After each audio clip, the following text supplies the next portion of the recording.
Assalamualaikum warahmatullahi wabarakatuh. Selamat pagi dan salam sejahtera untuk kita semuanya. Bersyukur kepada Allah Subhanahu wa taala atas limpahan rahmat dan hidayahnya sehingga kita masih diberikan kesehatan dan masih dalam keadaan yang sebaik-baiknya.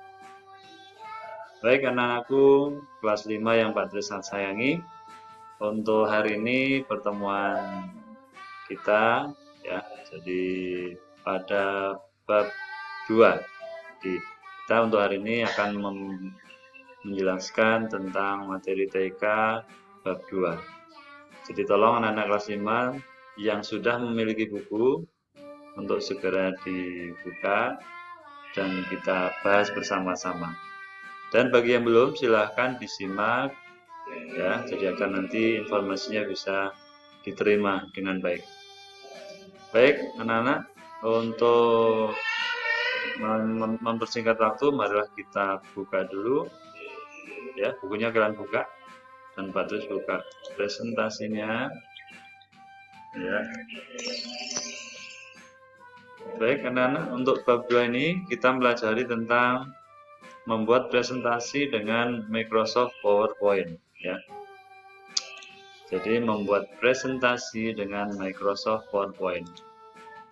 Tolong silahkan dibuka bukunya halaman 23 sekarang. Ya, membuat presentasi. Jadi pada pertemuan bab 1 yang lalu sudah Pak sampaikan bahwa presentasi adalah suatu kegiatan menyampaikan informasi kepada orang lain ya. Jadi contohnya kalian menyampaikan tugas di depan kelas ya, itu namanya presentasi ya, contoh kecilnya. Baik, kita tidak membahas itu lagi, kita akan mulai membuat presentasi ya. Namun sebelum membuat presentasi harus kalian perhatikan dulu apa saja yang harus kalian persiapkan ya. Baik, persiapan membuat presentasi. Yang pertama, tentukan tema atau judul presentasi terlebih dahulu ya. Jadi kita mau menyampaikan apa ya, tentukan dulu sebelum kita membuat presentasi. Misalkan kita akan membuat menceritakan tentang bencana tsunami misalkan ya. Nah, itu harus dipersiapkan dari awal. Terus yang kedua, tuliskan informasi yang sangat penting saja ya. Jadi kalian dalam membuat presentasi itu yang ditulis itu yang penting-penting saja. Jangan ditulis semuanya. Namanya juga PowerPoint ya. Jadi kita tulis yang penting atau poin-poinnya saja. Ya. Tuh. Terus yang ketiga, lengkapi dengan gambar dan foto. Ini akan lebih baik lagi jika kalian ketika menjelaskan sesuatu hal, kalian bisa melengkapinya dengan gambar ataupun dengan foto yang dipakai untuk memperjelas dari presentasi kalian. Ya, baik. Itu persiapan membuat presentasi. Jadi tolong diperhatikan betul. Baik, selanjutnya kita melangkah pada ketika sedang melakukan presentasi.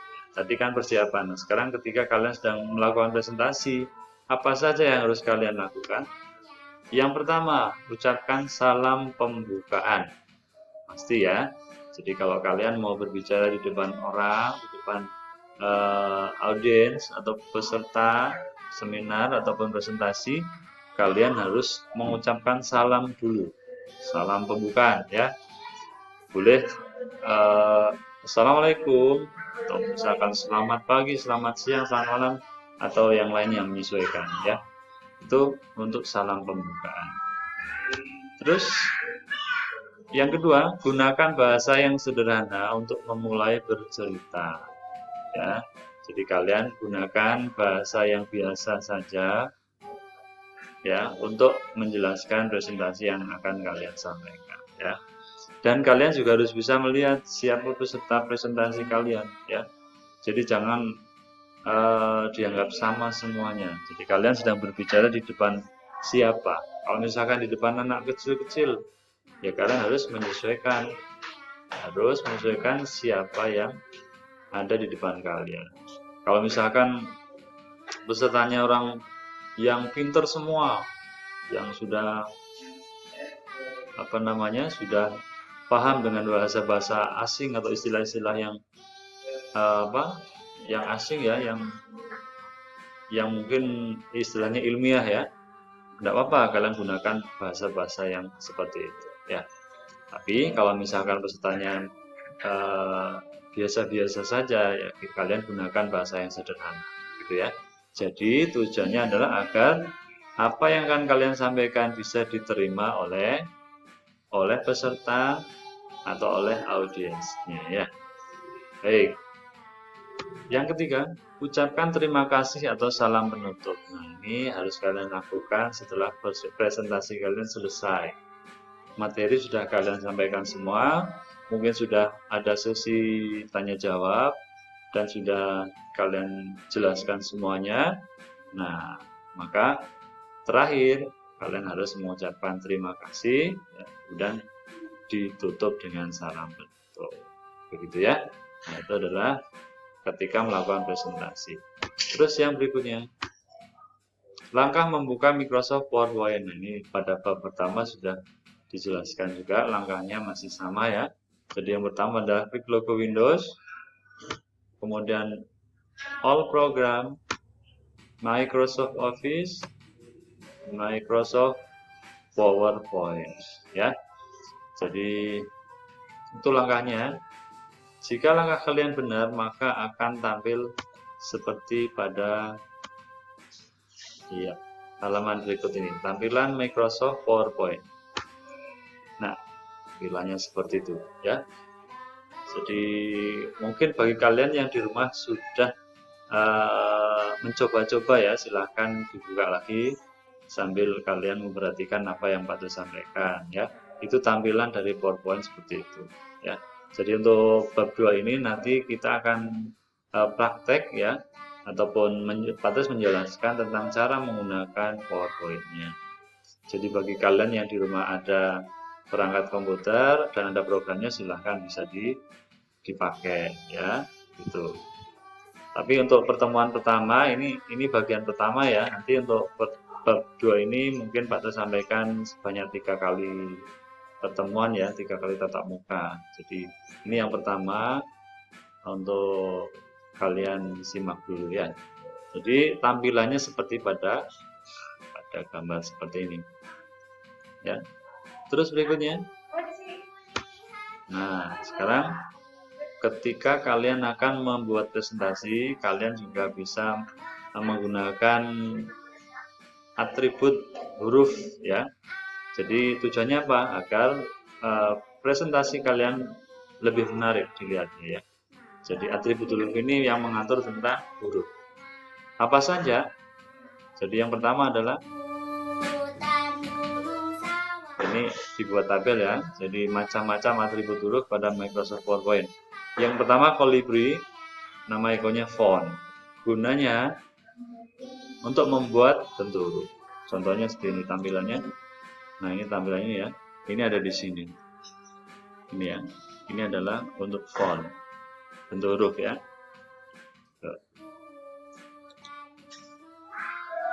Terus yang kedua, ini ukurannya 44. Ini namanya size atau namanya font size untuk ukuran huruf. Di mana tempatnya? Tempatnya ada di sini ya. Ada di sini tempatnya. Ya. Itu untuk font size, ukuran huruf. Kemudian ada font color. Font color ini untuk mewarnai huruf. Tempatnya di mana? Tempatnya ada di sini. Ini adalah font color ya. Jadi font color gunanya untuk mewarnai huruf ya. Terus berikutnya ada bold. Ini huruf B ini, nama ikonnya adalah bold, gunanya untuk membuat huruf tebal. Huruf tebal itu untuk apa? Ketika kalian mungkin ada catatan yang menjadi perhatian ya, itu diberikan huruf cetak tebal ya. Itu caranya menggunakan bold. Di mana tempatnya? di sini, ini bold ya. Terus yang berikutnya adalah I. Huruf I ini, ikon I namanya italic atau italic. Gunanya untuk memiringkan huruf atau untuk membuat huruf miring. Letaknya di sini sebelahnya bold ya. Terus berikutnya underline. Ikonnya U, nama ikonnya underline. Gunanya untuk membuat huruf yang digaris bawahi. Ini adalah perintah underline. Itu ya. Nah, ini adalah macam-macam dari ini tempatnya U ya, underline itu ini. Underline ya. Jadi ini namanya atribut huruf. Ya, jadi gunanya untuk membuat huruf menjadi apa? Misalkan hurufnya berubah bentuknya, ukurannya dari kecil menjadi besar, kemudian dari warna hitam menjadi berwarna merah misalkan. Dari yang huruf biasa menjadi huruf tebal, dari yang tegak menjadi miring, kemudian dari yang tidak bergaris bawah bisa digaris bawah. Nah, itu adalah atribut huruf.